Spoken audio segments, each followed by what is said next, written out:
Salut les amis, c'est Timena. Que vous ayez garé votre voiture sur un grand parking avec énormément de voitures, mais encore en forêt ou à la campagne pour aller vous balader, dans un parking souterrain, ou tout simplement comme moi, dans la rue, mais que votre voiture n'est pas garée toujours au même emplacement. Bref, il vous arrive donc d'oublier où vous avez garé votre voiture. Vous l'avez compris, aujourd'hui dans cette vidéo, je vais vous parler d'un petit outil pas très cher qui vous permettra de retrouver votre voiture pour moins de 40 € si vous avez un iPhone. Mais si vous avez un téléphone sous Android, on verra en deuxième partie qu'il y a une autre solution, mais ça sera un petit peu plus cher. Allez, je vous explique comment localiser votre voiture tout le temps pour savoir où aller à n'importe quel moment. Après la petite transition, c'est parti.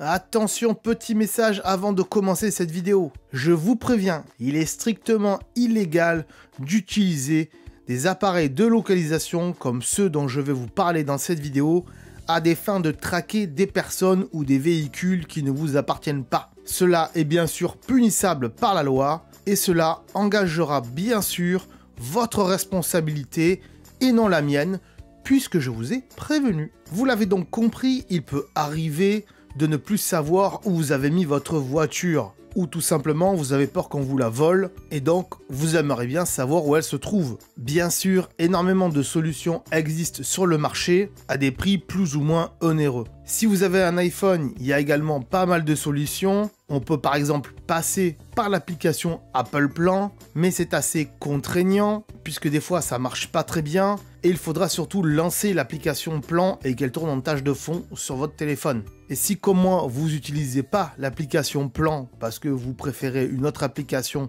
de GPS, eh bien on est d'accord que c'est contraignant de lancer à chaque fois l'application Plan. Mais j'ai la solution pour vous, utilisateurs d'iPhone, et peut-être que vous la connaissez déjà d'ailleurs. Cette solution, c'est ça, ce petit objet, un AirTag. Alors qu'est-ce qu'un AirTag, me diront ceux qui sont au fond de la classe et qui n'ont pas bien écouté, surtout que j'en ai souvent parlé sur ma chaîne. Eh bien c'est un petit objet en forme de pile qui contient d'ailleurs une pile bouton à l'intérieur. Cette pile bouton dure à peu près 1 an, donc il faudra la changer de temps en temps, mais ne vous inquiétez pas, votre iPhone vous préviendra. Et ce AirTag, il va permettre de localiser des objets auxquels ils sont associés, comme par exemple des clés, un portefeuille, des bagages et bien d'autres. Cet AirTag est un appareil de la marque Apple, donc c'est eux qui l'ont conçu, et il ne contient pas de GPS à l'intérieur. C'est un système de localisation par Bluetooth plutôt ingénieux qu'a mis en place Apple. Pour vous résumer rapidement, un AirTag se connecte à n'importe quel iPhone dans le monde entier, que ce soit le vôtre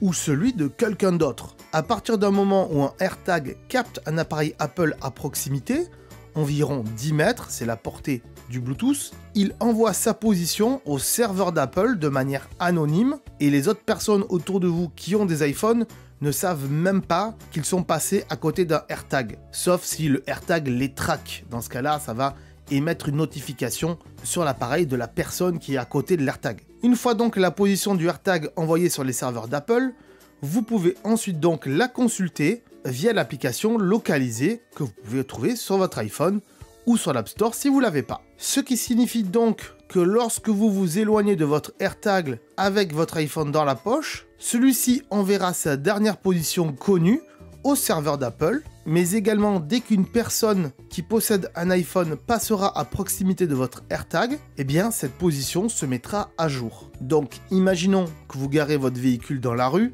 à 17 h par exemple, la dernière position connue sera donc mise à jour à 17 h, et si dans la soirée il y a quelqu'un en promenant son chien qui a un iPhone dans la poche, par exemple vers 23 h, eh bien il vous dira la position a été mise à jour à 23 h. Et si votre voiture bouge, eh bien vous le saurez puisque l'AirTag captera les autres iPhones autour de lui pour mettre à jour sa position. Mais ça, vous l'avez déjà compris. Si d'ailleurs vous voulez plus de précision sur ce qu'est un AirTag et comment cela fonctionne, J'en ai fait une vidéo dédiée, je vous conseille fortement d'aller la voir, le lien est bien sûr en description et en suggestion à la fin de cette vidéo. Alors oui, je suis d'accord, si on vous vole votre voiture et que la personne qui vous la vole la planque dans une forêt et qu'en plus elle n'avait pas d'iPhone dans sa poche, dans ce cas-là, la position de votre voiture, ça va être compliqué qu'elle se mette à jour. D'ailleurs, veillez également à bien cacher votre AirTag dans votre voiture. Faites en sorte qu'il soit assez accessible pour pouvoir changer la pile tous les ans. Mais de cette manière, si quelqu'un fouille votre voiture, il aura plus du mal à le trouver. Mais si comme 80% des gens vous garez votre voiture dans un milieu urbain, cela ne devrait pas poser de problème. Car je vous le rappelle, il y a plus d'1 milliard d'iPhone actifs dans le monde qui pourrait potentiellement permettre de localiser votre AirTag. L'avantage des AirTags, c'est également que si vous garez votre voiture dans un parking souterrain, vous pourrez localiser votre voiture avec un système de flèches qui vous aidera à la repérer plus facilement, puisque ce n'est donc pas du GPS mais du Bluetooth. Et si vous avez un iPhone récent, ça vous permettra même de savoir à combien de mètres vous êtes de votre AirTag et donc de votre voiture. Si cette idée vous a séduite, vous pouvez acheter des AirTags sur Amazon via le lien que je vous mets en description bien sûr. Il serait intéressant aussi de mettre un AirTag sur vos clés de voiture, pourquoi pas, comme c'est mon cas. Surtout quand on n'a qu'une clé de voiture comme moi, ça serait dommage de la perdre parce qu'après pour refaire une clé de voiture c'est assez compliqué. Et bien sûr, encore une fois, je me répète, mais je vous invite fortement à aller voir ma vidéo dédiée sur comment fonctionne un AirTag, de manière à mieux comprendre comment cela marche. Maintenant, si vous n'avez pas d'iPhone, mais un appareil sous Android, ne vous inquiétez pas, j'ai bien sûr une deuxième solution pour vous. Il s'agit d'un appareil que j'ai également testé pendant des années, et dont je me sers encore aujourd'hui, et qui existe bien avant la sortie des AirTags, c'est pour ça que j'avais cet appareil. C'est un tracker GPS de la marque Invoxia. Ce tracker, il permet lui de faire un traçage de votre véhicule, avec un GPS intégré. C'est pour ça que cet appareil coûte un petit peu plus cher, à savoir une centaine d'euros avec 3 ans d'abonnement inclus. Et au-delà de ces 3 ans d'abonnement, l'abonnement vous coûtera un petit peu moins de 25 euros par an. Et honnêtement, je trouve que le prix est assez correct comparé à d'autres produits concurrents. C'est un produit que j'utilise donc depuis des années, mais le désavantage de ce produit, c'est que comme il fonctionne avec un GPS intégré, si votre voiture est dans un parking souterrain, eh bien ce sera plus dur pour la retrouver, puisque les signaux GPS ne passeront pas en parking souterrain, même dans un tunnel d'ailleurs. Il y a quand même un autre avantage comparé au AirTag d'Apple, c'est que si quelqu'un bouscule votre véhicule, vous pouvez être prévenu et averti avec une notification qu'un mouvement a été détecté et qu'il a fait bouger votre capteur. Pourquoi ne pas utiliser un autre système équivalent au AirTag d'Apple qui fonctionnerait sur le même principe en Bluetooth? Car c'est vrai, il en existe beaucoup sur le marché et peut-être même pour moins cher que des AirTags. Et bien tout simplement puisque les autres systèmes nécessitent que les utilisateurs de celui-ci aient leur application qui tourne en tâche de fond. Et pensez-vous vraiment que les utilisateurs de ces appareils soient en très grand nombre autour de la planète, contrairement aux 1 milliard d'iPhone actifs à travers le monde qui forment un énorme réseau de maillage. D'autant plus qu'avec les AirTags d'Apple, cela fonctionne de manière transparente et les iPhones n'ont pas besoin de faire tourner quelconque application que ce soit en tâche de fond. Il suffit juste que le Bluetooth des iPhones soit actif. Et aujourd'hui, avec le nouveau type de Bluetooth, même si vous pensez que celui-ci est éteint, il reste encore actif. Si d'ailleurs vous voulez savoir qui est le meilleur entre le AirTag ou le Invoxia GPS, eh bien j'en ai fait une vidéo comparative là aussi.